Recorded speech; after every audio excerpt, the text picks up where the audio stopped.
गरिबांच्या हक्कासाठी, महिलांच्या सक्षमीकरणासाठी एक सक्षम, कर्तबगार आणि लोकाभिमुख नेतृत्व पुढे येत आहे.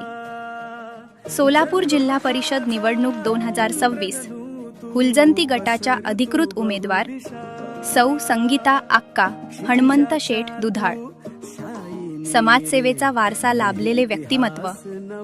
मातोश्री छबाताई दुधाळ महिला ग्रामीण बिगर शेती सहकारी पतसंस्थेच्या चेअरमन म्हणून हजारो महिलांना आर्थिक आधार देणारे नेतृत्व. आज त्या विकासाचा नवा संकल्प घेऊन तुमच्या सेवेसाठी उभे आहेत. तुमचे एक मत हुलजंती गटाचा उज्ज्वल भविष्य घडवेल. कमळ चिन्हावर बटन दाबा. सौभाग्यवती संगीता आक्का दुधाळ यांना प्रचंड मतांनी विजयी करा. कमळ म्हणजे विकास, कमळ म्हणजे विश्वास.